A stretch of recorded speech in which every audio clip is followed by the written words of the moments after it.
the show comes on, but we will also talk about politics, and we love to interview really fucking cool guests, of which we have one today. But before we introduce our guest, Don, where can our audience find us? You know where to find us by now. I've been saying this every single week. So, guys, you can follow us on Instagram at We'll Take It From Here podcast.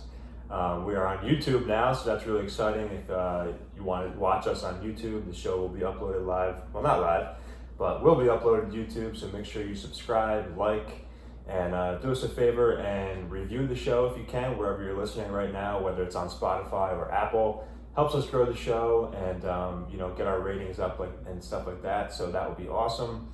So again, as always, we appreciate all the support each week. It's really, really cool.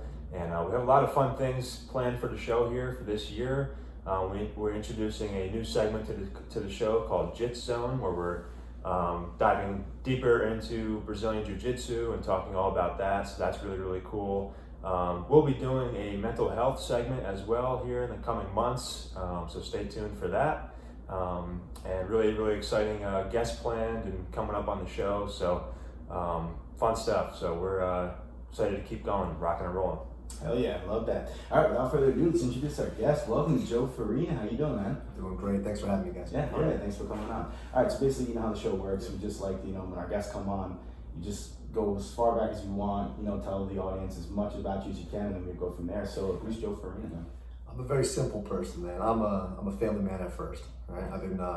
I'm married with my wife for about 16 years now. Been with her since high school. Awesome. So I started dating her when I was a sophomore in high school. Damn, high school's that's high school's awesome. sweetheart. We've been through everything, every major milestone I've been with her for, which is fantastic. I'm a father of 3 daughters, which is also amazing. I live everything for them. I'm a black belt in Jiu-Jitsu under Andy and Mikey at Pure. Nice. So I got that back in July. I've been with them since day one. Yeah. So right before they opened the doors, I knew it was going to be something fantastic, so I joined over there. Oh, so you knew Mikey and Andy way before, or did you just happen to come there when they opened? So it's actually a cool story. So I knew Andy through kickboxing. He was getting ready for some fights. I used to train with Reggie Good, and we would spar a lot together. I was training since 2004 in Jiu-Jitsu. I'm a lifelong martial artist. 32 years I've been in martial arts. Wow, that's awesome, man. Since I was 4. But for Jiu-Jitsu since 2004, so I was bouncing around from a few different schools. First school I went to, I really didn't like the atmosphere. And I went to a couple different schools. That's where I met Adrian first. And then I went to another school where the instructor, I was his only student representing the school. So I had a tournament. So I went to a tournament, and you know how those things go. We're sitting around 3-4 hours before they call your name. So I'm like just about to get on. He's like, I had enough of this. I'm out. So I'm like, super. So I'm like a white belt. I'm by myself now. Your coach just left you. Just left me there. So Mikey sees this, and I knew Andy. I really didn't know. I knew of Mikey, but he didn't know who I was. So he sees it. He comes right over. He goes, bro, I got you. Like I'll coach you. Oh fuck, that's cool. So yeah. I ended up getting destroyed in the tournament. Like this Brazilian dude beat the living daylights out of me. But I thought it was so cool. So I was talking to Andy and Mike after the tournament. And I was like, man, you guys coach anywhere? And they're like, yeah, we bounce around, but we're looking at opening a school. I'm like, I don't care where it is, just tell me and I'm joining. So like 2 weeks before they opened, they were putting the mats down. And Andy called me. He's like, yeah, we got this location. I'm out right there. I went down there. Him, Dylan, Dennis, like they're putting mats down. I went and joined. So that's awesome. That's fucking cool. Wait, so. As a white belt though, that must be incredible. Like not incredible in a bad way. Yeah. You're literally waiting to go on all the nerves before competition. You're trying to go over your game plan. You're trying to say, okay, calm yourself down. You don't know what's about to happen. You're basically going into a fight. Yep. And your coach just drops you. Like what? Like you just had enough. He was like, and it's nerve wracking. You're sitting around 3-4 hours. You don't know when you're gonna go. But yeah, he's like, yeah, I had enough. I'll see you later.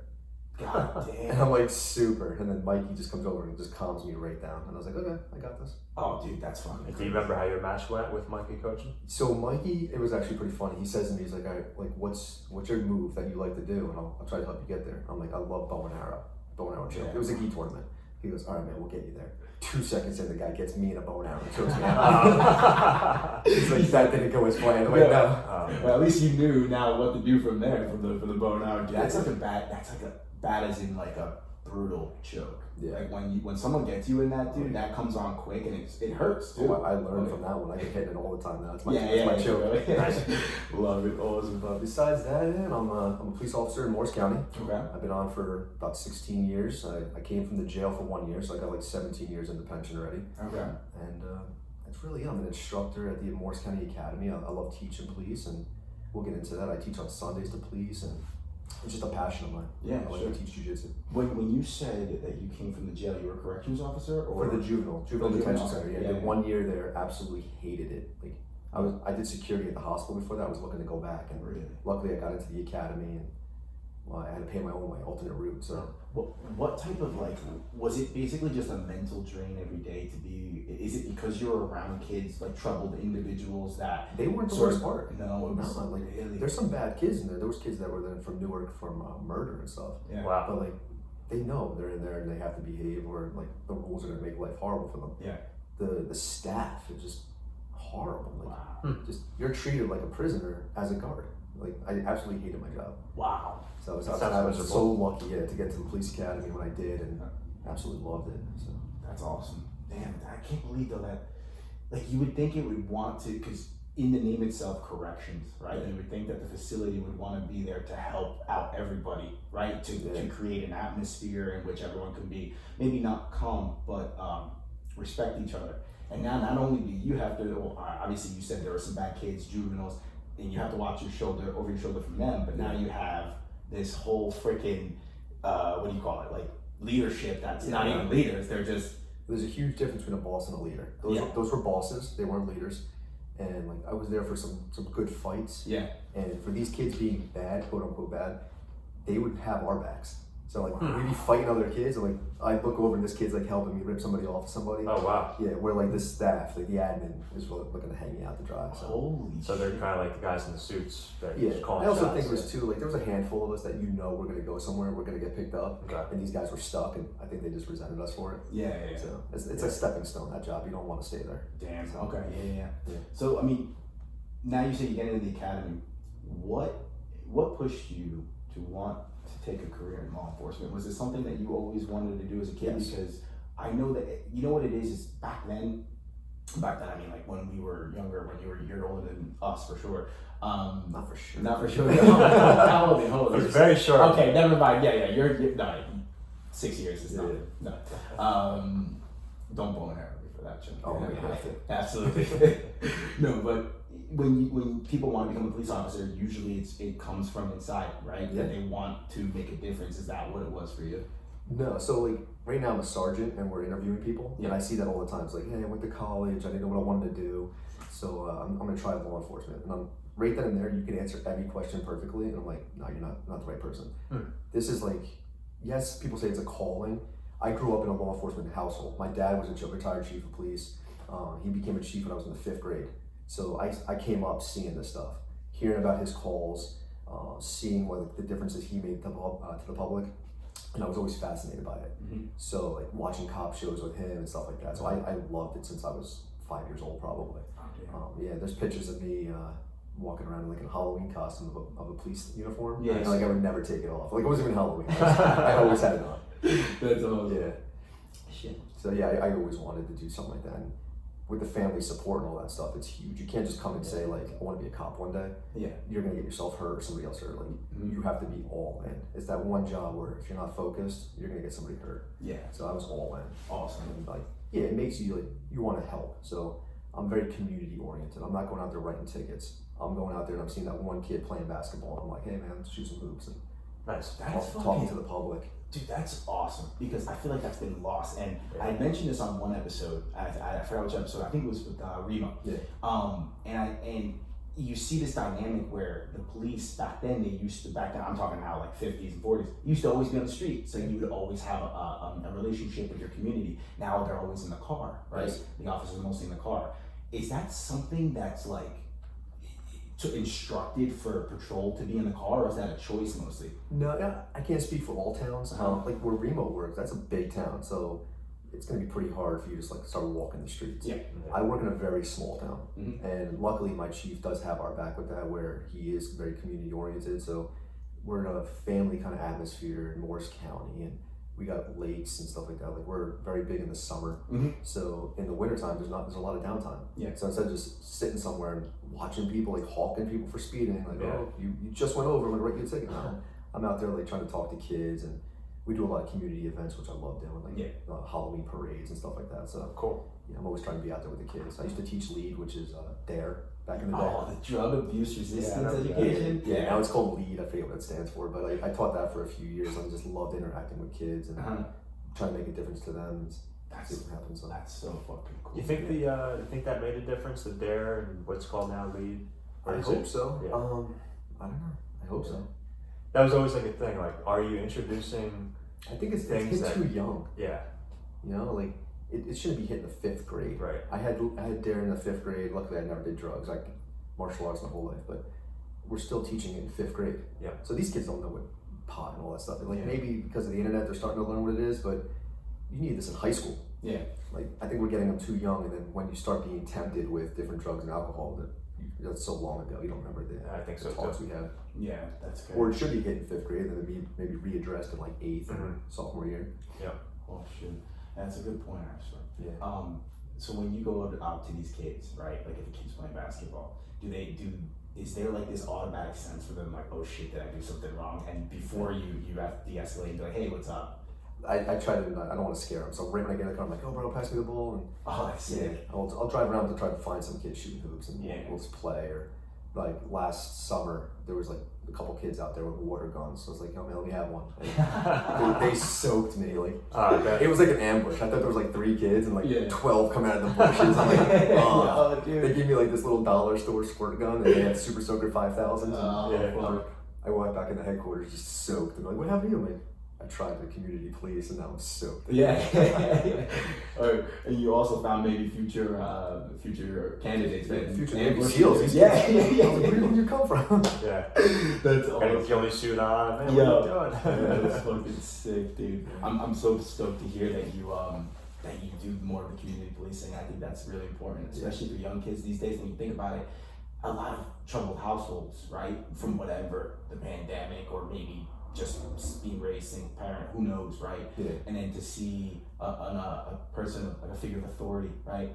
Go out there and just chill and fucking play. Like, you know how fucking stoked those kids must have been going home like, Mom, Dad, I just fucking shot a cop with with the water guns and soaked him and we ambushed him. They probably made it fucking day. I was all over social media probably with that one. Yeah, for sure. Yeah, they love it. Awesome. It's cool. Yeah, I'm lucky to be in a small department like that. Like I like that. Yeah. I wouldn't want to be like in a Newark, Jersey City kind of thing where you're just going call to call. Yeah. You're just trying to keep like the population under control. You're not making a difference. Yeah. My department, I think we can make a difference by, like you said, is lead being taught too early? Yes. But if this kid constantly sees me and knows they can come to me and not be like only when there's trouble or only when there's something bad, like, hey, Officer Joe. Like I always tell them, it's never Officer Fred. Like I'm Officer Joe to you guys. Yeah. And they're like, oh, it's so cool. Like they'll come up to me and show me their grades or they all know I like jujitsu and stuff like that. So I'll talk to them about it in the school and they're like, oh, I joined karate. I'm like, that's so cool. Oh, that's really cool. Yeah, they'll talk to me about it. So you're in the school as like a. I used to be. Okay. Yeah, I was a detective for 3 years.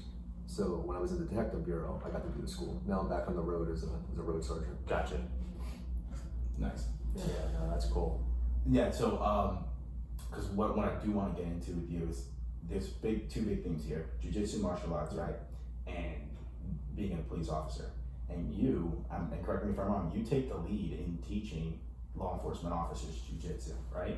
Yes. Did that start, like, how early on in your career did that start? How early on in your career did you know that this martial art, jiu-jitsu in particular, is needed for officers? So I got into jiu-jitsu more as a sport. Okay. One of my defensive tactics instructors, I've known him since I was 4, and I was taking traditional karate for 18 years. He calls me one day and says, hey man, you should come train with us. I was like, yeah, sure. Now I'm a 2nd degree black belt at that point in karate, and I go to him and a couple of the guys who had my instructor had a lot of experience, but the other guys were basic boxers. And I'm like, all right, man, let's spar. And I go into this deep karate stance, and they beat the snot out of me. I look like I never learned a thing in my life. Yeah. So he's like, yeah, man, you're serious about becoming a cop, right? I'm like, yeah. He's like, all right, start training me more and more, and we're gonna get that down.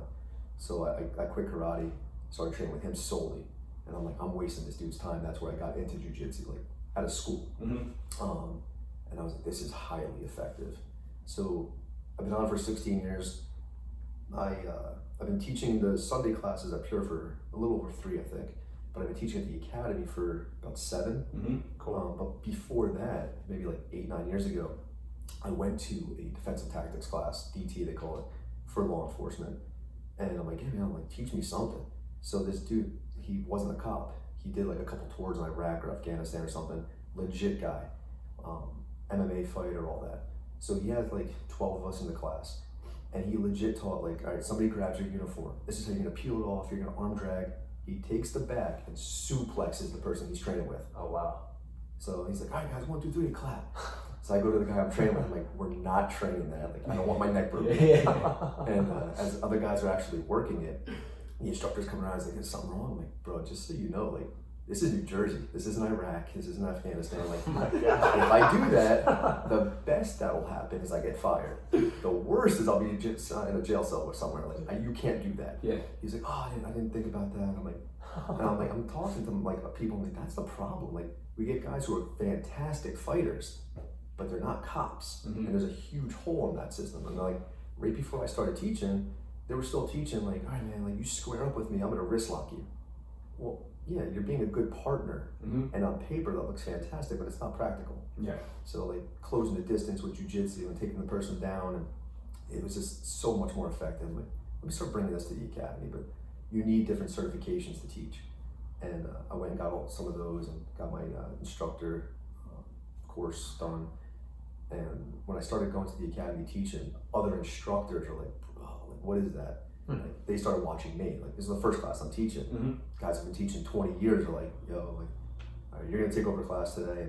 And it became pretty quick where like I was just teaching the whole thing. That's awesome. Yeah. Yeah. I think that also has a big part to do that you understood what was needed, right? Yes. Because yeah, cool. If you're in Iraq and some dude grabs your uniform, yeah, fucking kill him. But you can't do that on the street. No. And it's always been like that too. Like old school defensive tactics, DT instructors would be like, all right, this guy squares up with you, you're gonna hook him, punch him, this, that. I'm like, yeah, on paper that's great, but why would I want to lump somebody up when I can easily take you down and just cuff you? You know, like we're supposed to use the least amount of force necessary. Yeah. And like with jiu-jitsu specifically, like I have no ego. I could beat you up. Sure, you can, whatever. I'm not here to lump you up. And if you are, you're in the wrong job. So like, I don't want to get hurt. You don't want to get hurt. Let's just do this the easiest way, and that's jiu-jitsu. Like, I've been to a lot of courses, Krav Maga for law enforcement. Fantastic. You want to present the gun, present the knife, the techniques are great. But they're like, that guy squares up and they're like showing you like throat punches. I'm like, bro, you can't do this. Yet again, you can't do this. Not New Jersey, like anywhere in the country, you should not be doing that. Yeah. Can't do it because you shouldn't be using that type of force? There's different levels of force. Like, so if you're grabbing my gun and I'm defending it, yeah, I'll throw punch you all day if I feel like that's what it takes. But they're starting out like from the beginning. It's like they're starting up here, like at level 10. Where do you go from there? So if I start at level 1, I can work my way up. Level 10, you all saw with like George Floyd and stuff, like there's a knee on a guy's neck. That's so unnecessary. Yeah. So like guys ask me all the time, oh man, being a DT instructor, you must have had to change your whole curriculum after George Floyd. Like, I haven't changed a single thing. Yeah. I've never taught like to put your knee on somebody's neck. That's so unnecessary. Yeah. I haven't changed a single thing. Oh, dude, that's awesome. Wasn't that, correct me if I'm wrong, wasn't it Minneapolis? Yes. I think their department had that in their protocols to put someone's knee on the neck. Or I think I heard that. Yeah. I'm not 100%, but that's so dumb. And it really, honestly. What do you think's gonna happen? Yeah, right. Exactly. And it's gonna create more of a response from the person being detained if they can even get up, right? Like natural, in jiu-jitsu, right? Yes. If you mount someone or someone mounts you, regardless, the natural instinct is another man is on top of me. And in your limbic brain, so the brain that your primitive brain doesn't know the difference between you training or not, so it thinks that you're about to fucking die, right? Or the person on bottom thinks they're about to die. They start to react, right? Correct. Same shit. Dude, if someone had their knee on my neck, I'm not just gonna let them. What's my goal? To get you on the ground, calm, and get your hands behind your back. Yeah. If you lay down right now and I put my knee on your throat, you're gonna spaz out. Absolutely. That's the opposite of what I want. Yeah. So I haven't changed a single thing in my curriculum. It's always been the same. And New Jersey keeps adding different rules to us, and it still meets what I've been teaching. Perfect. Yeah, like we've always taught like that. Nice. Do you see Morris County departments or just departments in general? Because I'm sure you communicate with other departments as well. What is the response with jiu-jitsu? Because there's this whole thing about I'm a firm believer that if you're an officer, you should train jiu-jitsu, right? 100%. And while that's a great thing, I've spoke to many other police officers that say, well, yeah, it's a good in theory, but our department doesn't want to fund it because of liability. Do you see that that's an actual common theme in New Jersey with a lot of departments, or are there actually a lot of officers that do train? More and more lately are training. Departments they're starting to get away with that whole liability. They're starting to see the effectiveness, but I see more resistance from the officer. Yeah. And it's more of an ego thing. It's the old school bigger guys. I don't want somebody on top of me. Okay, I'd rather have somebody on top of me in training when I can't get out and I'm frustrated. I can tap. Yeah. Than the guy on top of me on the street who wants to now kill me or take my gun and kill my partner. Yeah. So like, they always say like, you want to stand with somebody and somebody's a good boxer. Okay, well I can disengage, back up, and get somebody else to help me out, use some of the tools on my belt. So those are great. But what happens if somebody grabs you, pulls you in tight, throws you to the ground, mounts you like you just said? You better know some jiu-jitsu. Oh yeah. Like usually when I teach at the academy, they're like, I'm like, all right guys, like this guy's gonna be showing some striking. I'm more the jiu-jitsu guy. And it's like, okay, like what are you gonna show me? I'm not a big dude. So I'm like, who's the biggest, strongest guy in the academy? And they'll be like, oh, this kid. I'm like, all right, lay down.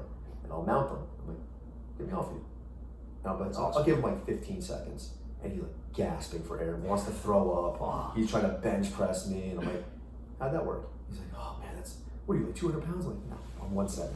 Yeah. He's like, okay. It's wild. He's like, well, that's just like, you had your hooks in, all that stuff. I'm like, okay, well, let's switch. So I'm like, get on top of me. You let me know when you're ready. You hold on as tight as you want.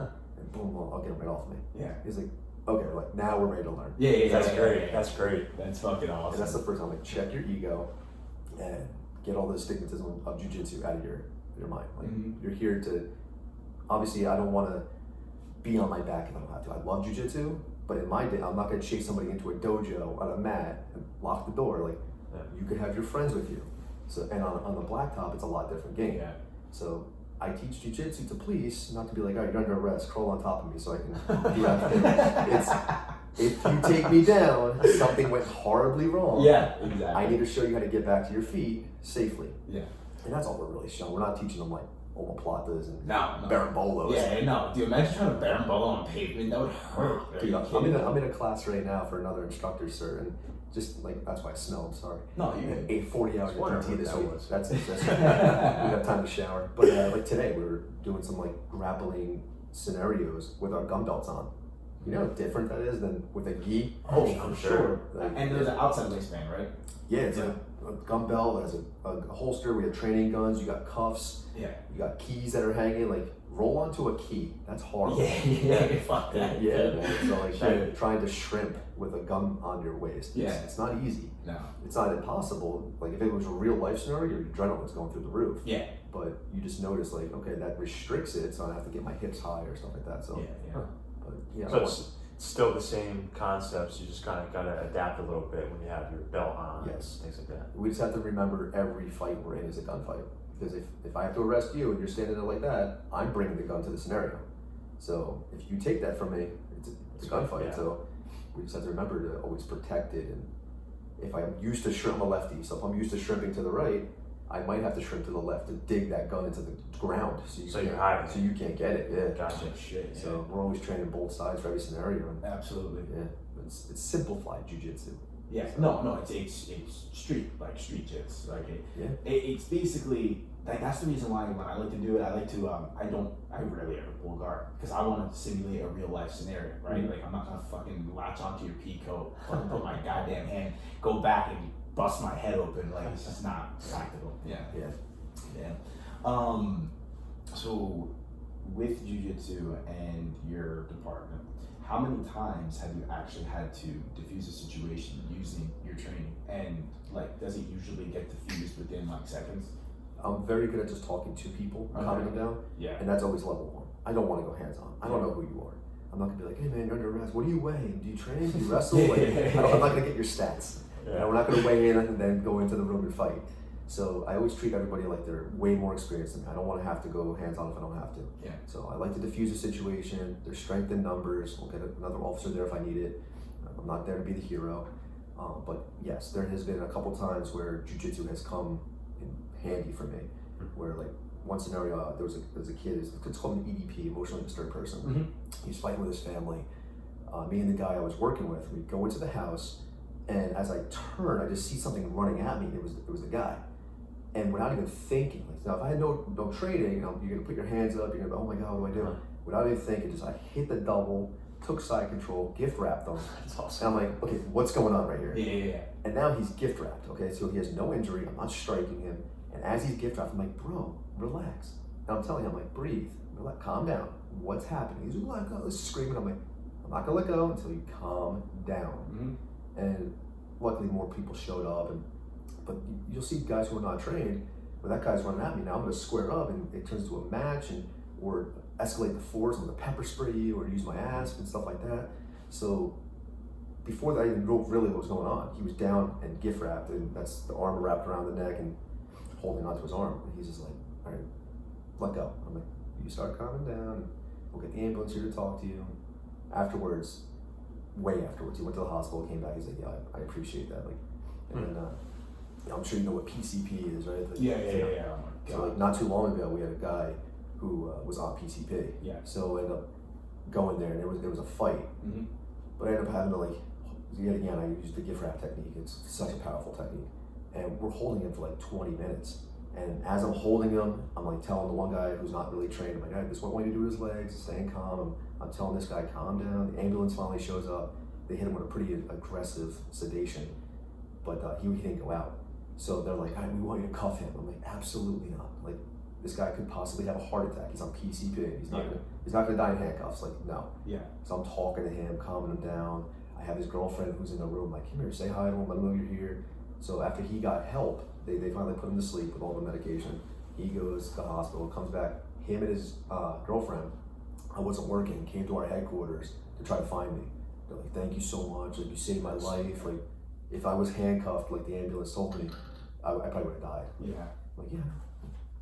Try to be put in a straitjacket, you're gonna lose your mind. That's what handcuffs are. Yeah. Behind I your think about that all the time. Like when I see movies and stuff like that, or TV shows and straitjackets, I'm like, oh, that would make me flip out so much more. Yeah. Dude, that would Oh suck. my god, Yeah. the anxiety I would get. Oh, Yeah. Dude, my shoulders hurt. You're talking about the gift wrap. Yeah. Dude. You get put in gift wrap in jiu-jitsu and your shoulder starts to hurt, dude. I can only imagine that shit now tight up. Oh my god. Yeah. What was that, man? that's brutal. That So, puts the yeah. senses through the roof.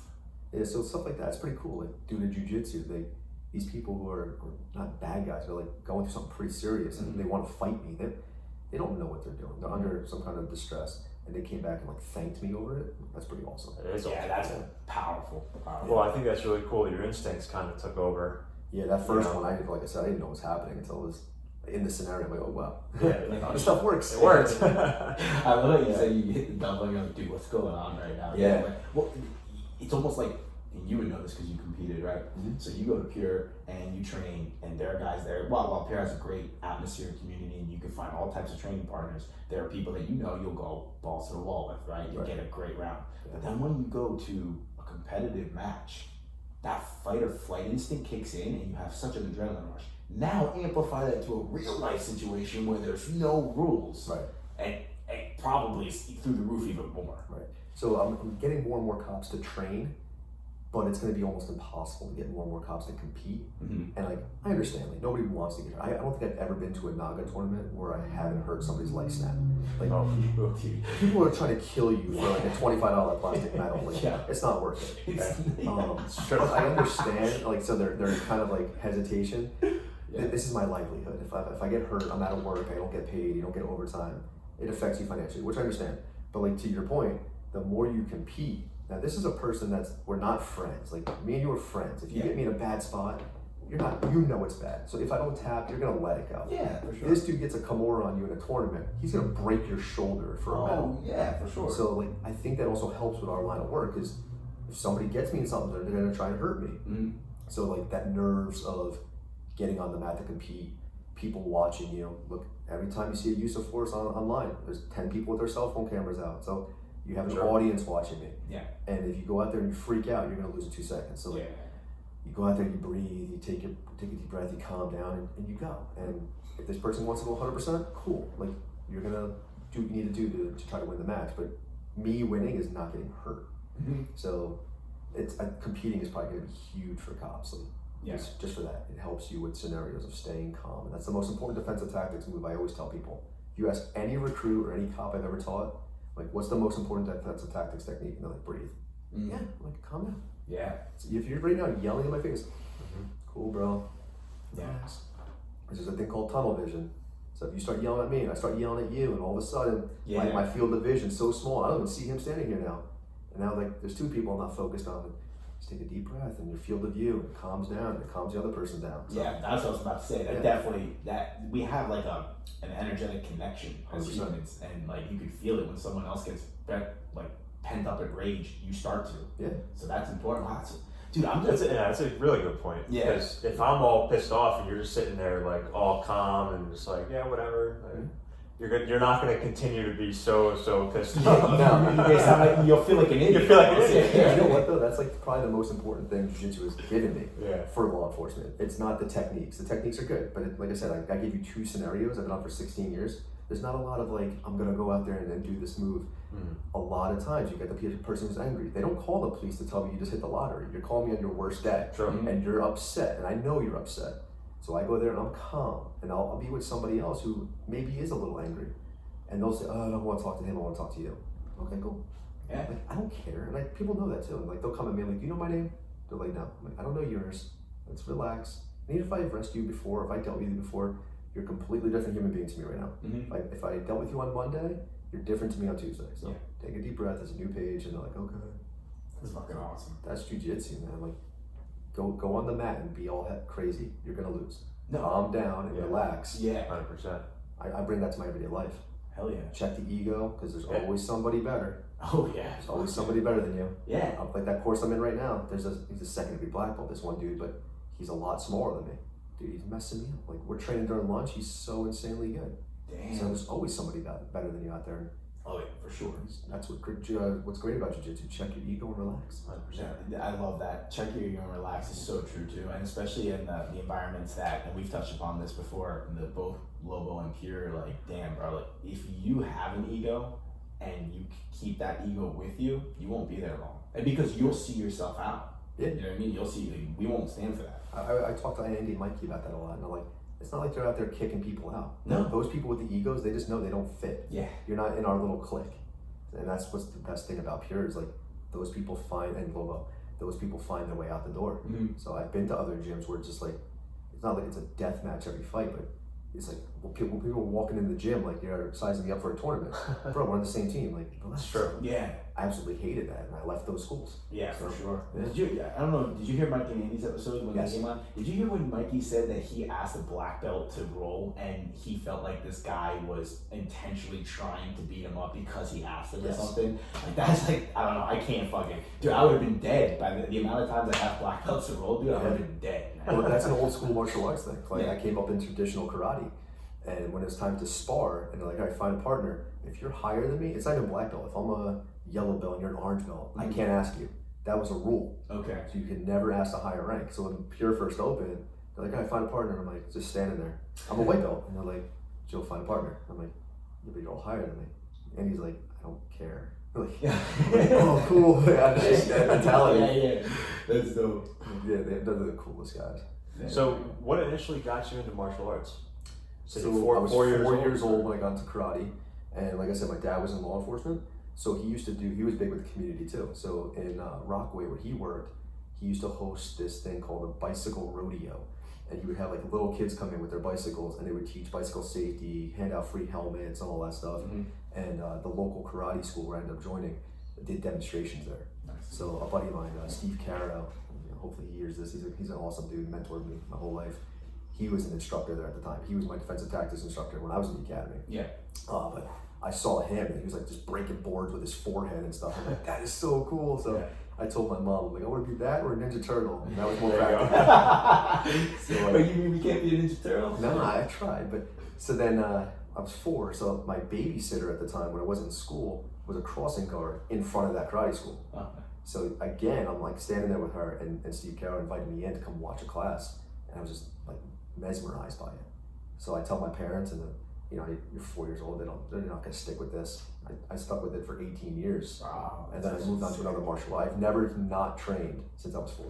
Damn, Like, bro. karate, kickboxing, and then jiu-jitsu. Yeah, karate. A little bit of judo, but yeah, I've never not trained. So I've been in a constant state of soreness my entire life. Yeah, I was just gonna say. Damn. Yeah, dude. That's badass though. My Because knees sound like I'm 50. Yo, that's badass because you have the best of all worlds. You got the throwing, you've got the ground, you've got the striking, kick both arms and legs. Damn, bro. Yeah, and that just like straight up discipline. That's the best thing I took from karate was discipline. I was never in trouble as a kid. You know, I was a little boy, so I was rambunctious, but I was terrified of my instructor, and my mom would be like, "Oh, here's your bad grades. I'm gonna bring you to your instructor." I'm like, "I'm gonna study." Karate was the best thing for me as a kid. Did you also see that like kids in school respected you? Like even if they didn't like, so maybe subconsciously they knew not to fuck with you and mess with you. Not really. Like, you know, karate has that stigma, like, oh, you're a karate guy. Like, more people would want to test you for that. But it kept me away from those kind of kids. Okay. So I grew up in Rockaway. I trained in Rockaway. I went to school in Rockaway. So there was other kids in my school that I trained with. So I would just like stay in that little clique, and it kept me with that. You always say like, watch the friends you keep because you're gonna turn into that. Yeah. I kept kids on the same path as me. Like, you're not gonna smoke, you're not gonna drink, you're not going out there partying. I got to the point where I was training karate every day, and I was 13 years old, I think, when I got a black belt in karate, and I was teaching like little kids at that point too, helping out teaching. So I made all my spare time. If I wasn't in school or doing my homework, I was at karate. And it was like, it's great. Probably a dozen classes a week I was taking. Yeah. That's a lot for a kid, man. Yeah. Especially with the attention span of a little kid. Well, you're not 13, but still, as a young teenager. I was obsessed. Yeah, man. It's awesome. Yeah, I was That's obsessed. awesome. And then I said where I met my wife too. She was in karate. On the way. She's a little older than me, but yeah, I met her there. And Awesome. so it gave me a lot, gave me a life. Hell yeah. A lot of my connections. You remember Joe Puso from Jiu-Jitsu, like Brian Kilpatrick, Yes, all these guys that were at Pure now, they were my instructors. Okay. And now I'm a higher rank than them in Jiu-Jitsu. And That's so awesome. cool. Yeah, It's cool how that works Yeah, around. they were all my instructors when I was a little kid, and now I get to show them some stuff, which is awesome. Yeah, dude, full circle. Yeah. And they probably love that. They probably are like, they're probably proud because like, holy shit, I taught him and now he's teaching me. It's like, But that's what I'm saying, like, you keep those friends. Yeah. And they're still lifelong friends. We still get together all the time, Christmas, and I'm talking to them all the time. And yeah, those are just great human beings that I had the honor of meeting through karate. wow. I think, goal. yeah, I think that's so huge, man, to touch on is if you're constantly surrounding yourself with those people, you're just going to be those people. Because if you're training 5, 6+ days a week, whatever, and all the other people that you're training with are also there, you're not going to want to, screw around or whatever, because if everybody else is at a high level performing and training all the time, well, you don't want to be that guy that's not doing it. Yeah. Right? So everybody just kind of feeds off each other, I think, which I think is a really, really cool part of the martial arts community. Yeah. I came up with a couple kids that were my age, and you're always fighting to get to that next move or that next weapon to learn, and so you just kept yourself focused. Yeah, for sure. The best thing that happened to me as a kid. That's perfect for you for your jiu-jitsu because that probably goes hand in hand. Because if anyone knows who trains, then that takes a while for you to start to even get it. Well, for everyone's different, right? But you're not fucking tapping people out better than you in the first freaking few months. Absolutely not. No. So yeah, full on. I like how your story though. It took you 9 years to get your black belt, right? Because I know there's a stigma nowadays where kids are getting black belts in like 2 years or something. Maybe it's not every school, but I like how your instructor made you earn it. Like you need to show up, and you did. You did your part, and then he did his part. It's awesome. Yeah, it was good. I like it. Yeah, I'm getting a second-degree black belt in Ishinru Karate, which was pretty cool. That's one that Phil mentioned. What are the differences between Ishinru? What are the differences? There's a whole, hundreds of martial arts. Ishinru is from Okinawa. Okay. So it's probably dated as one of the earliest. Besides Kung Fu, it's pretty early on. Damn. Okay. Cool. It's widespread around this area. Okay. Nice. Awesome. Mr. What's his name? Miyagi. He felt that. He thought That's another reason I got into karate. Well, I mean, your Instagram handle is Karate Kid 01. Oh yeah, that's true. I did notice I that. have a huge Karate Kid tattoo. Nice. I So fucking love that. did you watch the Cobra Kai? Of course. So I got the tattoo way show. before that Okay. came out. So everyone thinks I got it because of Cobra Kai. No, I had it done years before, and it actually got me on the show. I was on the show as an extra. Get the What? fuck Yeah, outta here. season 2. I was on No way. season 2, episode 3. But Wait, of like the new show? Cobra Kai. Oh, no shit. Yeah. So in season 2, I don't know if you remember, they're at an All Valley festival. Yes, I So remember. they're on stage, and the Miyagi-Do, Daniel, is using a weapon, a bow, it's a stick, Yes. with Robbie. So he like goes to hit him in the legs, and Robbie flips over. Yep. And they're like, oh, we want everyone to like be like, that's the best thing you ever saw. So that's me in the front row going, oh. Like, Oh, really? Yeah, like, I gotta go back and watch it now. Seriously. you'll see me have like a red shirt with a buffalo on it. So I was front row, and they panned straight to me because I guess my reaction was the best. Yeah. They're like, oh, just pretend that's the best thing you ever saw. I'm a huge Ralph Macchio fan, so it was the best thing I ever saw. So it was a legit expression. Yeah, and the scene took like 30 seconds out of the show. It took like 8 hours of film. Are you serious? Yeah, and like I had to watch it like 100 times, and every time I was like, I don't ever want to leave. This is the best day of my life. Wow. Well, that's probably why everyone else in the extras was probably like, fuck, I gotta do this again. You were like, no, do it again. Yeah, like, it's getting late, it's getting dark, and it was like, I want to go home. It was freezing because it's supposed to take place in summertime. It was October, and it was freezing out. And I was like, I don't want this to end. Fuck yeah. Oh, geez. So, yeah, I mean, they make it look like it's like the middle of July. Now they film in that show. Georgia in October, and it's so cold. So everybody's in like a t-shirt. I'm in t-shirts, and there's just goosebumps. And like every time they're done with the take, everyone's throwing their coats on. They're down by your feet. Their coats. Wow. And I had to wear a long sleeve shirt because of the Karate Kid tattoo. I was thinking that just now. I was like, yo, did they see your tattoo and maybe that's why? No, that's what got me on, because when I first said to them, like, oh, I would love to be an extra. And they're like, Yeah. oh, you're from Jersey. That's not reliable. I'm like, I sent them a picture of my tattoo. He goes, bro, calm down. And they're like, we want to show it to Ralph. Yeah. I didn't tell them. I met him like a dozen times before then. Like, he knew me. Uh-huh. So he knew you? Yeah. So Wait. When did you? I'm sorry to interrupt, but when did you first meet? I met him at like Comic-Cons and stuff Okay. like that, and then he was in an off-Broadway play, which I bought front row center seats, and I didn't know, like, I sat next to his wife, his daughter, his son.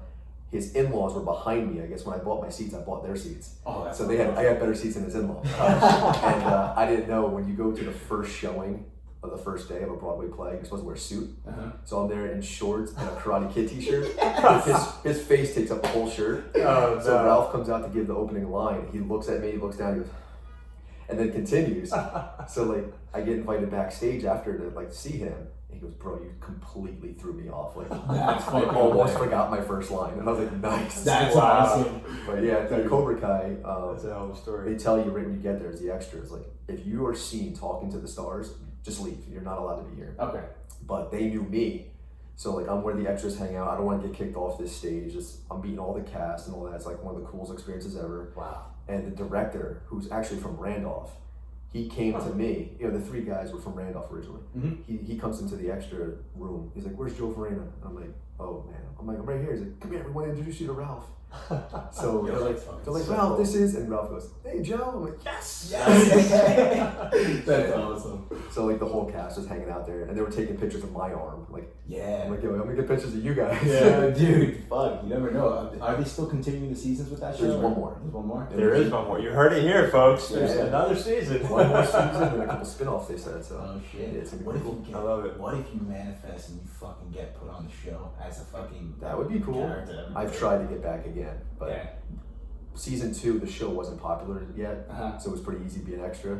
Now it's like you have to go through some kind of acting thing to be on it. Oh, okay. Yeah. I did it once. You know, Yeah, it's I cool. flew myself down to Georgia. I got a hotel. Me and my buddy went down there, Mhm. and we were there for 2 days. That's so awesome. it was pretty cool. Yeah, now do they pay you for anything? Or is it all I think they gave me volunteer? $80 as a check, Uh-huh. but after all the expenses, Yeah. you know, I couldn't care less. I would Yeah, right. You're Yeah. doing it for the No, that was experience. so awesome. And then think about all the other Yeah. extras who were like, dude, who's this guy? Who's this guy? Fucking going in. Yeah. Ralph knows you. Oh my Yeah, god. they're When actually you see that surprised scene, like all the people that were next to me didn't make it on the show. Oh, They were kind of cut out. Oh, They showed really? me and my buddy. It's so Like, cool. Sick. They zoomed in right on us, which was pretty cool. The other extras must have been like, damn, that guy goes hard. Like, he got a tattoo for this? Yeah. Like, shit. Yeah. That's But perfect. you said these guys are from, sorry, go ahead. No, go ahead. These guys are from Randolph, you said? The 3 directors or whatever they're called, producers, they're originally from Randolph. Small and world. they ended up moving out to LA. Like, they're the guys who made Hot Tub Time Machine and all Wow. that stuff. Okay. They're from Randolph. So like, I talk to people, they're like, yeah, I went to high school with them in Randolph. Yeah. That's cool. Bro, wait, are these the same guys that made Harold and Kumar? Because I know they I were. think they did. Oh, Yes. shit. Awesome. Yeah. Okay, so then I That's know who awesome. they're talking about. Yeah. So when I was talking to one of the directors in Georgia, I was like, yeah, I'm from Roxbury. He's like, oh, sweet, like small world. Yeah. I'm the next town over. So That's It's I don't know about you guys, but I always find it funny, like when I'm in another place or anytime I hear somebody talk about a town that I'm from or around, I'm like, no way. Yeah. Because like I feel like we just live in such a small area, but Yeah. like I don't know, it's always cool to yeah. see somebody famous or that does something big that's from our town. Yeah, that is cool. That is. I went out to California for my 30th birthday and I was training with Andre Galvao and JT Torres. And they're like, oh, where do you train? And I'm like, I train in New Jersey at a place called Pure. They're like, yeah, Andy and Mikey. I'm like, what? Yo, Andre Galvao. That's the thing. Well, JT Torres, I didn't know Yeah. JT was friends with Yeah, Andy and Mikey. exactly, But yeah. like him and Andre Galvao were standing there. They're like, oh yeah, Andy and Mikey. I'm like, what? Like, Dude, they were, I believe it was on the show too, they were explaining how, I think it was Buchecha. Buchecha. Buchecha came and did like a seminar. yeah, he was like our first seminar up here. Dude, I heard Buchecha was mad fucking cool. I heard he was a One of the great guy. coolest seminars. Yeah. Oh man. Yeah, I was a white belt and I got a chance to quote unquote roll with him. He probably didn't use like 1% of his energy. But like he took the mount and I was like, oh my god. It's like getting a truck off me. I was like, Yeah. that's not gonna happen. Bro, the funny story about that is I listened to a podcast and the guy actually is friends with Buchecha and he like used to train down in California. Nice. He owns his own gym. And he was saying the same thing about like Buchecha. He goes, yeah, he's like, man, I've been doing jiu-jitsu for 20 some odd years, black belt for like 7 of that. He goes, pretty good. He goes, but when I go with like Buchecha, he goes, it's a completely different story. It's like, Wow. wow, champion does whatever he wants. There's a Like, picture yeah. of us on my Facebook. I look like a child. He's what, He's huge? Probably. And like 6'3". Like, Fuck, dude. yeah. And I was probably 155 pounds. Yeah. He just was huge. It's always cool to kind of see like you're a black belt or anybody at a black belt level go against somebody that's even like there's always levels to it, so it's just really cool to see that. Yeah. The how many levels there really are. Right. Yeah.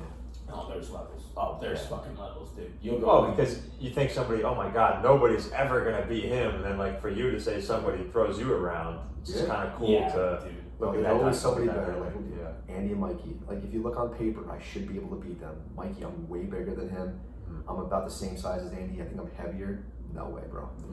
You could throw me like a rag doll. Dude, Yeah, that's crazy. It's very interesting. This course I'm in right now, it's pretty cool because there's a whole bunch of different colored belts of cops. So like during lunch, you get an hour break, but 20 of us stay and just roll. We just want to train.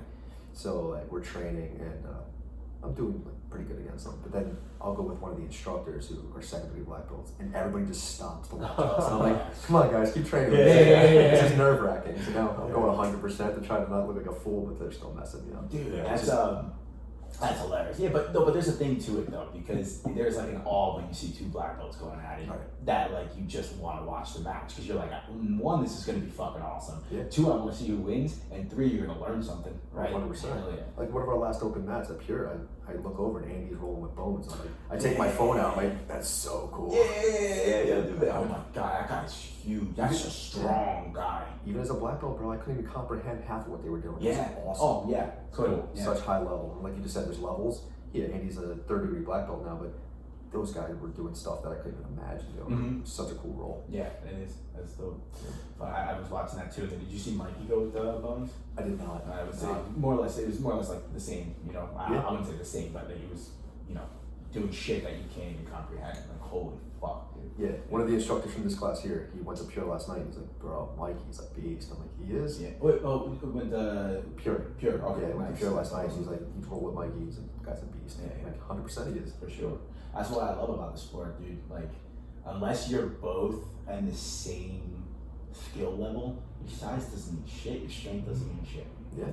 Like it's just whoever's better wins. Whoever goes on the mats more wins. Yeah. That's it. And to say win, like, is you're going to get more out of it because you put more into it. Yeah. Sort of. I remember like the one time I have a Facebook group called Train to Survive. It's for police only. Oh, So they just like make sure they message me before they get on to let me know what department they're with, and I accept them on there. Yeah. But I'm always like putting like jiu-jitsu posts on there and stuff like that, or pictures from training on Sundays. And the one time I put a picture on there of me, Claudio Ledesma, Mikey Maine, and Adrian. Okay. And these guys all come up to my shoulder. And I'm like, on paper, I should be able to destroy these dudes. Yeah. And they can do literally anything they want to me, and I cannot stop it. And I'm like, that's why you need to train. Yeah. Do not rely on your strength and size. Fuck yeah. And it hit a few people. They're like, oh, really? I'm like, I'm not just like blowing smoke. These guys could kill you easily. And you don't want that. With one hand. Yes. Yeah. Now imagine they have that skill and they're your size. So, Done. Forget it. So why don't you share that one more time? I guess, is it a Facebook group open to any law enforcement? all law enforcement, like corrections, whatever. It's called Train to Survive. It's on Facebook. They can look it up. Yeah, they can look it up. They can send a request, and there's a question on there that says like what department you're with. And, Got it. And I'll accept them. I want it just strictly to law enforcement only. Yeah. Sure. On there. Makes sense, yeah. I want to show a lot of our tricks. Yeah, to definitely. bad guys. True. Makes sense. Why don't you go into a little bit about the class I guess you do on Sundays for law enforcement at Pure? Just talk about that a little So it's a free class because cops always have excuses. Okay, the best thing we have is a book of excuses. So it started with I don't have the money to train. Okay, cool. I'm gonna have a free class once a week. Calm down. Okay, well it's too early. Okay, well we get guys who come to 6:30 in the morning class at Pure and there's 25 people there, so it's not that early. And if it's at noon, you're gonna tell me it wastes your whole day. So it's at 8 o'clock in the morning on Sundays at Pure for free, law enforcement, and I hit all aspects, not just jiu-jitsu. We do stand-up striking because you gotta learn how to defend yourself and throw a couple strikes. We do compliance holds, so like the pressure stuff. We'll do takedowns, and then we do jiu-jitsu. Okay. And I break jiu-jitsu into two different segments. I do police jiu-jitsu and sport jiu-jitsu. Because I'm like, there's no background check to learn jiu-jitsu. So luckily at Pure and Lobo and Toro and stuff like that, if you're a bad person, you're gonna find your way out that door. But there's some schools out there that your money's green, they're gonna take you and they're gonna train you. So we're getting, and the prison systems too, like they know what police are learning, so they go and learn it, and they train with each other. So they know we're learning jiu-jitsu and they're gonna learn jiu-jitsu. So if you get, the actual prisoners are learning. oh man, they do all this stuff. God. Prisoners talk to each other, and you have nothing to do for X amount of years that you're locked up, besides saying, hey, how'd the cop put handcuffs on you? Oh, how'd he put them on you? And they'll learn, they'll train. And think about it, these guys are eating food with weight gainer and they're lifting. So they're getting put into a jail with other people like-minded, like we said before, keep your friends, like-minded criminals. They're eating good, they're lifting weights, and they're learning tactics. And now that's rehabilitating them, setting them back out, and now they're just way more dangerous. If they didn't change their minds on how they're going to live their life, they're more dangerous. Holy shit. So I cover police jiu-jitsu because it's like we said before, jiu-jitsu with a gun on my hip. But I also show sport jiu-jitsu because I'm like, hey, if you get caught in a basic triangle, like, you got to know how to get out. And most people aren't going to go out there and learn like street jiu-jitsu. They're learning sport jiu-jitsu. Most schools have gotten away from like the Hicks and Gracie method of self-defense, and they're doing sport jiu-jitsu. So I touch on that also. So. Okay. Good. All right. Awesome. Well, I think that's a huge thing for law enforcement to do, as we've touched on here in the show. Right. Because I can't imagine going into a situation just relying on a gun or pepper spray or whatever, and not being able to defuse it with my hands. Yeah. Well, there's been times with that too. Like the guys, so I'll get a couple guys. Oh, I have my gun. Okay. Like I took you down. You're gonna shoot me? Like, come on, relax. We're not here to take lives. You know, we're here to preserve life. Yeah. Well, and especially in today's day and age, there's a lot of paperwork that goes into that stuff. I'm not using that as a joke, but also you can get in trouble a lot easier these days with different. People have cameras or pull the race card or this and that. There's a lot of what's the word for it? A lot of eyes on cops these days, to where you got to make sure you're not messing up. Yeah, I've always acted like there was. Always act like there's eyes on you. Like I said, I come from a law enforcement family. My dad did 31 years. And one of my instructors in the academy said something that's always stuck with me. He goes, go out there and it's not you. You're representing your family. My first name's not in my uniform. My last name is. Oh, yeah. So you go out there and do something stupid, your last name's going to be on the news. And for me, that hit hard because I'm like, I don't want to mess up my dad's legacy. He had a great career. Now I can go out there 20 years later, do something stupid, and it makes him look bad. Yeah. Like, that always stuck me pretty good. So I try to go out there and best foot forward. And people are too reliant on the tools in your belt. For sure. It's a last resort. So, and people, that whole excuse, I was afraid for my life. Yeah, because you don't train. Yeah. If I was to roll with Mikey day one or Andy, I'm gonna be afraid for my life because these guys are gonna kill me. Yeah, for sure. But now you train with them, and now most of the population does not. So you could be a blue belt in jiu-jitsu, and you're better than 99% of the people out there. Oh yeah. So There's a. Oh, sorry. Go ahead, Joe. I was gonna say, there. You just said that blue belt. There is a organization. I don't know if you know. It's Adopt a Cop, BJJ. Yeah, and the guy Mitch Aguiar who runs it. He says a blue belt with X amount, like a 1 year of training, he's like beat the shit out of anyone else that does not train. So he goes, get in the fucking gym and train. Yeah. And some blue belts are like, oh, I'm not that good. No, because you're training with guys who are a lot Sure. better. You are. You're a beast. Sure. Yeah. I think that's probably the number one thing I learned just from the short time I've been training. I think I remember like the first couple of months anyway, it was like I'm trying to move around as fast as I can and like more or less fight, right? Mm-hmm. And your adrenaline's really going, you're trying to go as fast as possible. But then as you train more, you start to slow down and you start to get more calm, which I thought was really, really cool. And I'm excited to keep going and progressing the ranks. I'm only a white belt right now, but I can just see just from the brief 7-8 months that I've been training, how much that helps with your sense of peace and pressure in every situation. So that took a while for me. Yeah, I would say like early purple to start being like, oh, dude, you're finally starting to breathe. And even still, as a black belt, I'll get like somebody like Earl. I don't know if you know Earl. Oh, he's a big dude. Yeah. Get him on top of me, and if he can drop his pressure on me, I'll start like hyperventilating. So right. I'm like, calm down, relax. Oh yeah, no, I'm still at that level, but I think I noticed a difference from day 1 versus like month 7. Oh yeah, for sure. It was just, I think beginning, anything is better than nothing. The beginning's the worst when you're all claustrophobic. Oh yeah, just from mouth. Yeah. Also, the beginning's the funniest too, because you're literally just like, okay, you got taught to move. Now try to do something, and you think like, all right, I'm fucking gonna do something, and you're like flailing around. I bet you, if we were to all look back at our if there was a video camera, look back at our first day of training, we'd be like, what the fuck was I doing? But you have no you know what I mean? Like, there's no choice. You have to learn. It's better than what most people are doing. Yep, exactly. And sitting on the couch. Yep. I think the ego thing is huge in that too. Like you touched on a lot of cops, they have big ego. Honestly, everybody has a big ego, I think, if you're not trained for it. And that's been such a huge part for martial arts for me as well, is the ego part and taking that out in the situation, because it's not necessary. I try to teach that to the recruits. So like they're sponges at this point. They're young kids, most of them. And I'm like, guys, it's easier said than done. This is an alpha mentality job. But you need to check your ego, and that's always something I had a problem with when I was a recruit in the academy. Is the academy riles you up. Everybody's out to kill you. There's always a gun. Blah blah blah. Okay, go out there and go work 25 years, and we're expecting you to like not use excessive force. So when I'm out there teaching defensive tactics to the recruits, especially, I'm like, guys, check your ego. Day 1, I'm telling them that. Mm-hmm. And I'm like, I have a Karate Kid tattoo on my arm. I don't take life too seriously. We should all be. I'm like, I'm gonna come around. I'm gonna make fun of all of you at one point. And if I don't make fun of you, that's bad. I don't like you. If I'm over here busting your chops and making fun of you, that's a good thing. And you need to have that kind of mentality here. So, and like, the good thing about my department is we all make fun of each other. Yeah. And that sounds like it's mean. Not at all. There's so many people out there in the street who hate us. Like, we have to have that atmosphere to like unwind inside. So like we'll bust our chops, and like from the most junior patrolman to the chief, we're making fun of each other. That's awesome. Which is great. So it actually helps calm everyone down.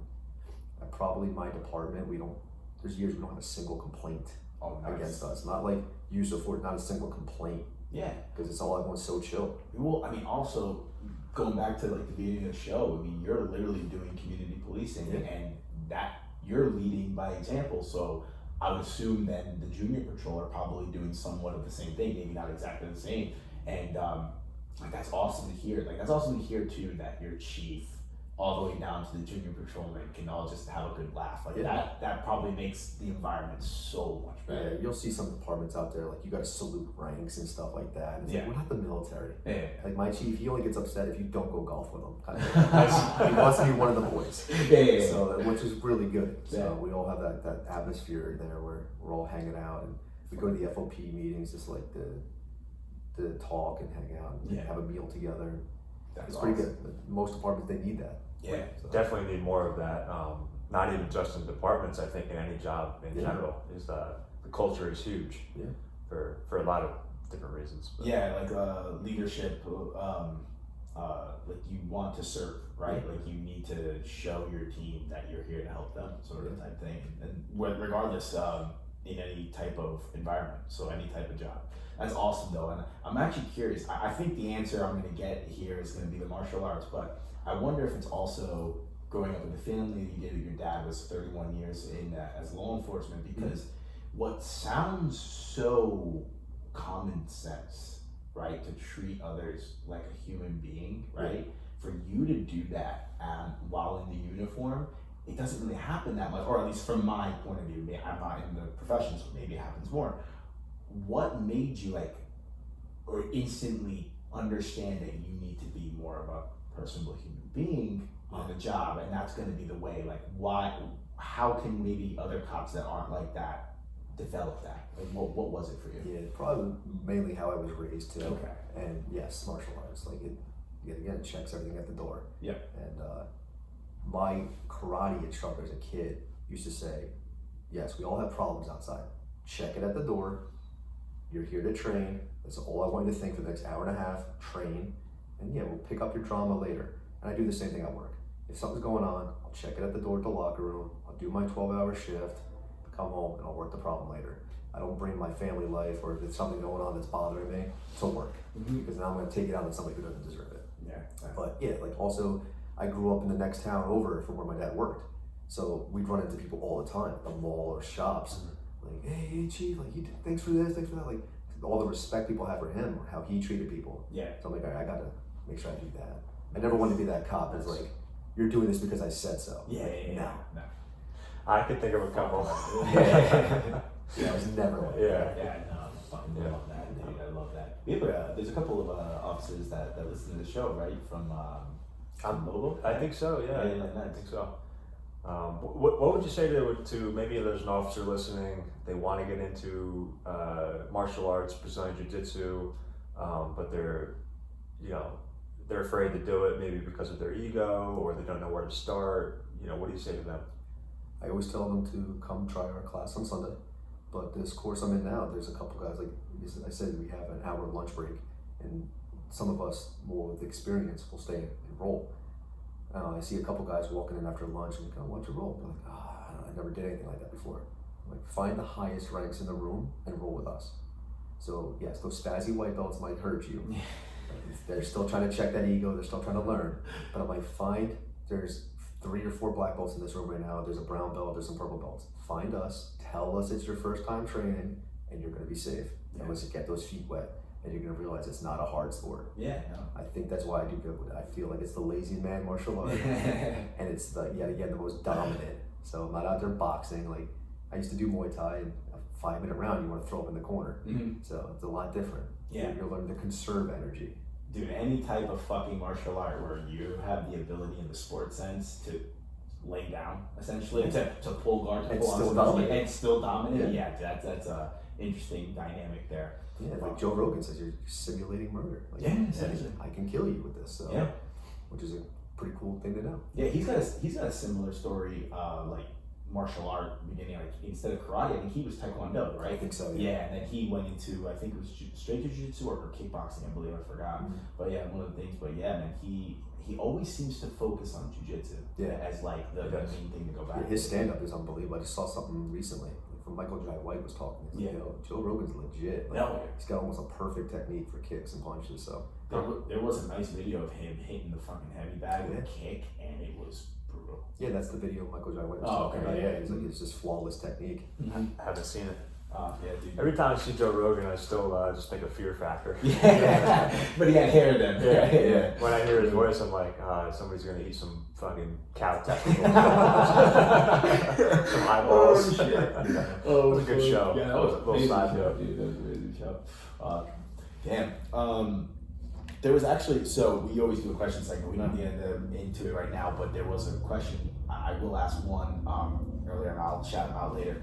But someone did ask, and I don't know if he was a cop or not, but he said, why do most cops, I think it was have an ego and not want to train? Why do you think, besides the money aspect, what alpha do you think? mentality? Alpha mentality. Like I said before, I'm not a big guy. So if you're coming in at 200 pounds and you can't get me off of you, I've seen cops quit. So when Pure first opened, we had one cop there. He was a big dude, big, strong. He can lift I don't lift weights. He can lift hundreds of pounds easily, a piece of cake. But he could not get me off of him, and he hated that. and I then bet. he'd roll with other people, and like he would just get dominated. And back when like Adrian was what, he's really small, and he would just dominate people. Yeah. And guys can't handle that.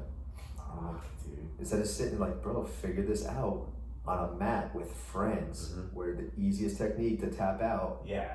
is we'll figure it out now, not later on when your life depends on it. That they just couldn't do that. Dude, it's ridiculous. And you how fast, like, for you, how fast that, or you never had an ego probably when it came to martial arts, but like, I remember the reason why I started was because I didn't want to get it.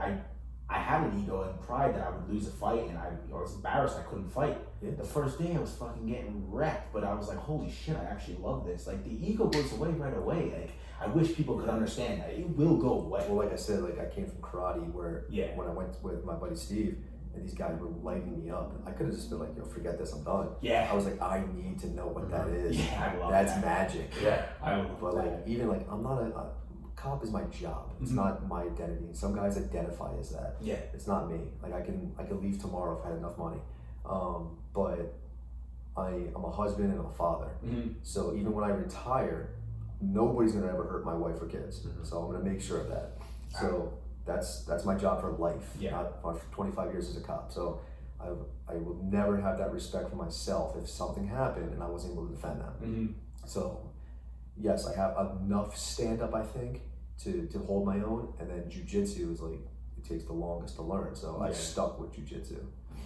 That's fucking awesome. And I was just gonna point out for that, like a lot of guys, like you just said, they're, you know, the whole alpha thing, right? Well, I think it's just, you know, somebody like that is just thinking of it wrong, because not that they're thinking of it wrong, but how much more alpha do you feel once you're able to control your emotions and control and leave your ego at the door and diffuse situations or not even do confrontations? You feel a lot more alpha than the fake alpha that you felt before. Yeah. Yeah, you get these big guys that'll come in for a trial class and you're able to like manhandle them. Yeah, you know what you're doing, but Yeah. I hate that. Like in this class, like you'll mess somebody up, like not mess them up, but you'll dominate them. Like, oh, you're a savage. Like, no, I'm not. There's savages out there. I'm not a savage. you just don't know what you're doing yet. Yeah, you don't figure it out. No, but I know you just said that, but you are a savage, and I have rolled. You're the first one to put me in a banana split. I heard I was that. like, what the fuck, dude? I was like, that was cool. Yeah, that's one of my go-tos. I hit that a lot. Yeah. Could you actually demonstrate that? Yeah. Oh yeah, sure. Yeah. Don, why don't you? I'm injured right now. Yeah, that's okay. I was listening to your show when you mentioned that. I was driving and cracking up. That's an open mat. Yeah. That was fucking hilarious. Yeah. Fuck, wait, what was I gonna say? Shit. How demoralizing is that? Oh. To tap somebody with a banana split. So Dude. that's the alpha. That's how I take out of it. Yeah, dude. Like, honestly, I actually don't know what that move is. It's imagine like, you know what a lockdown is? No. When I just like I stop your leg with my legs. Okay. And now I take your other leg and I put it over my shoulder. Oh. And it's just like ripping your groin. Yeah, dude. And now That's you're gonna tap. You gotta tap. Dude, there's one other submission that I think shit. it's probably one of the most brutal. It's that one and it's called Twister. Oh yeah. Dude, the Twister, if you don't tap, dude, you'll snap your spine. Ooh, I did that today on somebody. You did? Yeah. Yeah, if you get guys like Trevor Patterson, like I'll get a banana split or an electric chair on him, and he'll just look at me. He's flexible. He doesn't feel it at all. Yeah, He can put his legs behind his head. I'm like, all right, bro. All right, yeah. At least like grimace, make me feel good. Different levels of flexibility too. For sure. It's fucking awesome. Dude, you know what I like about martial arts too, and it's something that and I'm curious to know what you think about this. Just society in general. We speak to there's both men and women that listen to the show, but men are the dominant population. How we need to be better as men, right? And how we need to and I'm taking this back to what you just said. Like, I'm not just a cop. I'm a father and a husband. I'm gonna protect my family for life, and I fucking love that. And that needs to get back. And part of that and the start of being able to have that mentality is you need to train in some sense. Yeah. Like, you need to have that training. But do you think there's going to be a flip in the society with the young kids training? You think that we're going to get back to the point where men become protectors and take pride in that? Yeah, I hope so. So that's one thing in my house. I have 3 daughters. So obviously my one is 1 year old, but my other ones, I'm like, I don't care if you like it or not, you're gonna try jiu-jitsu. Yes. You're going to try it. I'm not gonna force you into anything except jiu-jitsu. Nice. If you like it, stick with it. If you don't, once I think you've given it a try, then you can walk away. Yeah. So at one point, I was training a lot, and I don't go to the bar and hang out with people there. Like my passion, my drug of choice is jiu-jitsu training.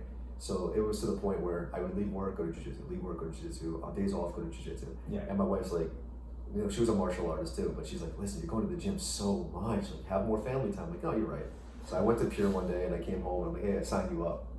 Let's go have family time. I love it. Yeah, she's a purple belt. Yo, she's legit too. Like, she go to Pure? she does. But my daughter's 1. Okay. So like from when she was born to like being pregnant and all that, she couldn't train us. Yeah. So she's about to come back soon. Oh, and nice. she just got to that point where she can come back and train. Cool. That's awesome. So she will be back, but she's like a legit purple belt, not just like a purple belt. Yeah. And it's funny, you'll see her roll with people, and like Remo was talking about her on the podcast.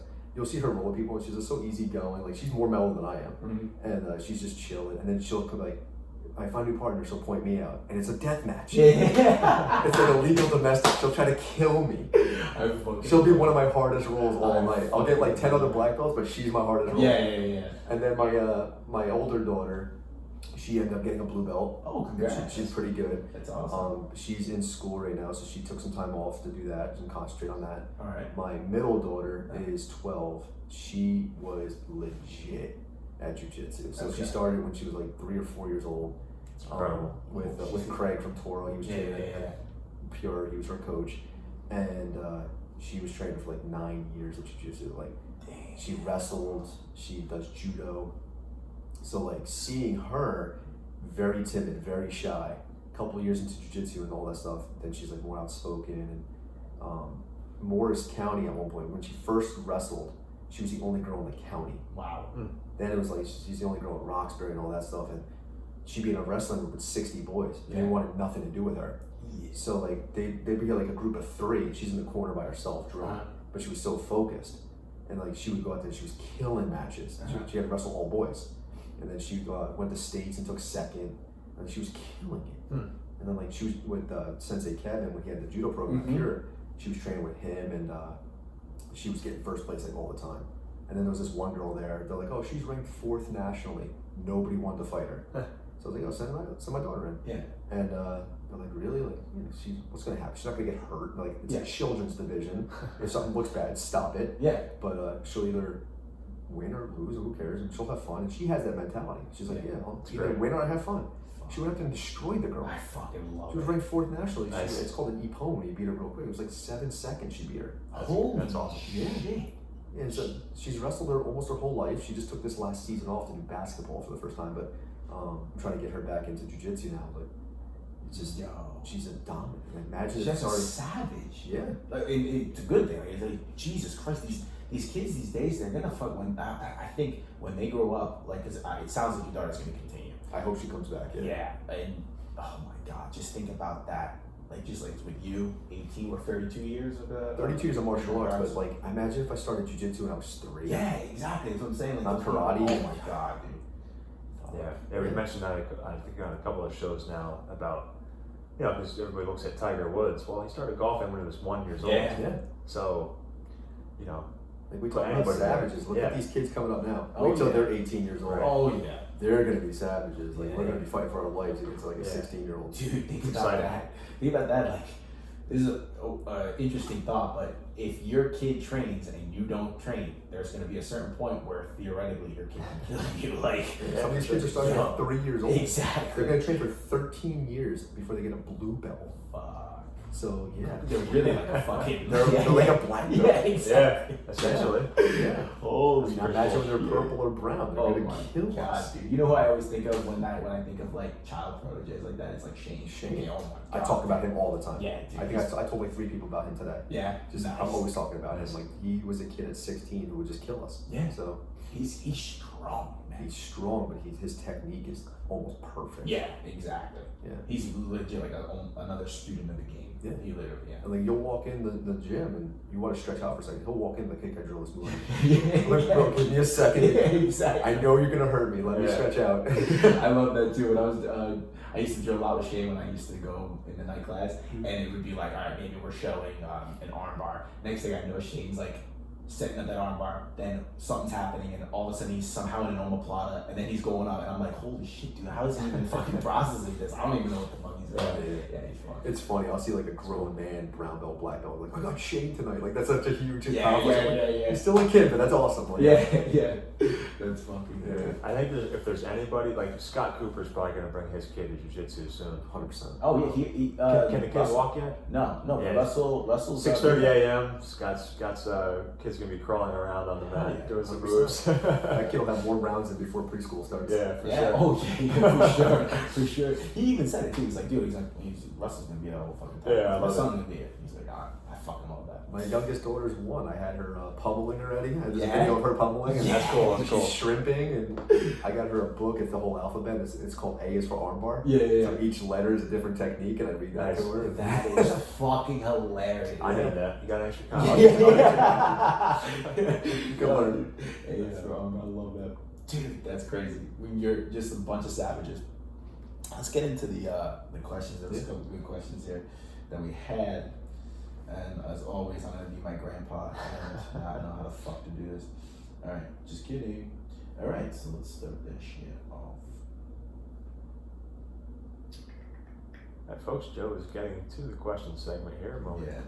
Momentarily, yeah. Alright, here we go. We got some good questions. Oh, it was okay, this was the question that I already asked. This was Jay Dillon. Jay Dillon? Yeah. Why are so many What's going on cops there? egotistical and think they don't need to BJJ or even to work out? Yeah. But like I said, that we explained it, and then the culture is changing. So Yeah. I'm hoping to see it. And there's guys out there, like I feel like I've been at the forefront for a while, but there's guys with way more experience out there. Chad Lyman, Jay Wadsworth, like NJ Leo. These guys are out there killing it, making jiu-jitsu so mainstream for cops. And I'm hoping within like the next few years, it's just like everybody thinks they have to do it for our job. So Yeah, for sure. Yeah, I hope so too. Well, seeing as everyone's kids, your daughters that are training, it's almost like they're gonna need to. Not that I'm not saying like the kids are gonna be troublemakers, but it's almost like you better know what the fuck you're doing. yeah, my daughter was 11. I brought her in on a Sunday class to train with one of the female officers, and she beat the daylights out of her. Wow. Yeah. Oh my And god. she's That's straight domination. So yeah, imagine that. 11-year-old. incredible. I'm hoping that they Wow. definitely push that more with the academies to make it like a federal thing to where like you have to know. Yes, it's just everything with state of New Jersey. There's loopholes. So Yeah. they said New Jersey's jiu-jitsu is gonna be mandatory, but they're still trying to figure things out. But Gotcha. at least Morris, they have me. I've been teaching it. Good. I just started with Passaic. I'm teaching it. Hell yeah. There's cops all over the place that are starting to bring it. We're I just saw recently. Did you go to an open mat or of sorts of all Leo? Yeah. So those are the guys from NJLEO. Okay. Matt and Scott, I believe. Sorry for the names, but yeah, they're out there. They do an open mat, so it's 1 hour of instruction. So if you have no experience at all, come down. It's for police only. They'll teach for 1 hour, and then it's like 2 hours of just rolling, and it's great. They're traveling the whole state, all over the place. We had it up here a couple months ago. I think in the summer we had it, and then I just went to Gale Force for it, and they travel the whole state. Awesome. And it's just not only is it like great to learn something and roll, it's networking. Yeah. So again, keep your friends like-minded. Mm-hmm. These are like-minded, motivated cops that want jiu-jitsu mainstream, and we're getting our heads together and figuring this stuff out, how to make it more popular for other cops. So Yeah, awesome.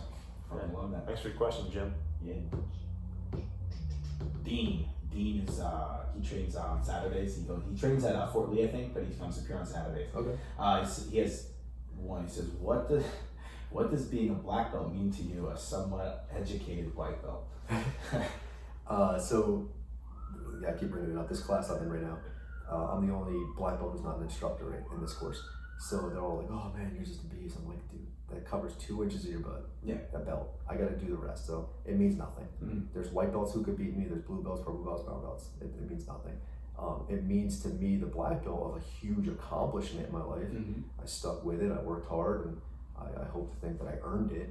And it's funny, like I'm the same guy I was as a brown belt. I know the same techniques I was as a brown belt. Nobody wanted to talk to me as a brown belt. The second after I put Andy and Mikey put a black belt around my waist, bro, my phone blows up. Can you come teach this? Can you come teach that? Yeah. Can you nice. do this? Can you do that? Like, it's hilarious. Like, That's crazy. they respect the belt, which is it's cool. Like, I put my time in, kind of thing. Page But, dues. Yeah, it's a huge accomplishment, and I was extremely honored to receive it. Yeah, absolutely. This one, I'll ask it, but you've already answered it. We spoke about it a lot. But Christian, thanks for your question, is what made you want to start training BJJ? Yeah. Definitely went over that one. This one's fun. Ashley, when is my favorite Farina female coming back to train? There you go. So that's probably my wife. Hopefully soon. Nice. Hopefully soon. I'm trying to get her back in the next couple months. Nice. Awesome. Oh, Cheyenne, Realtor Dink. Do you think victims of abuse that became alcoholics or addicts can stay in recovery without relapse? Sure. I mean, it's a good question. It depends on the person and how motivated. Mm-hmm. Our brains are so powerful. You can do anything you want as long as you're motivated. Yeah. And also too, like, I think a thing to go back to is that guy that was on, he didn't suffer abuse, but the guy that was on, was it PCB? Right? And he came and, you guys, we haven't dealt with him since. They haven't dealt with him since. He came to thank you. Like, yeah, for sure. Yeah, I can't speak on like the actual addict, but when we did our NJLEO at Pure, it's all for cops. But before, it was like from 11 to 2. From 10 o'clock, we had battered women come in. So from a New Jersey shelter, and who were victims of abuse. So we empowered them by teaching them for an hour of some technique. There was no rolling, but we showed them some technique and how easy it is to use jiu-jitsu and how to get somebody off of you and get to more of a dominant position to get out. But do you know offhand if any of those women then signed up and trained at a gym? I don't know. I know financially a lot of them are hurting. Okay. But I've offered my services. I'm like, anytime you guys want to do this again, please reach out to me. That's fucking We'll do it anytime you guys want. I'll make myself available. Yeah. I'm always doing that for police or anybody who wants training. Yeah. Even when COVID happened and schools were shutting down, I made myself available at this little private gym, one-on-one. Like, if somebody wants to train, I will be there. Like, I don't want to attend a funeral for a cop who got assaulted and killed if there's something I could have done. Yeah. Fucking love that. It's powerful. There's one more. And it's always going to be the hardest question that you'll ever have to answer because it's coming from Anthony. Oh boy. You can always count me. Yeah.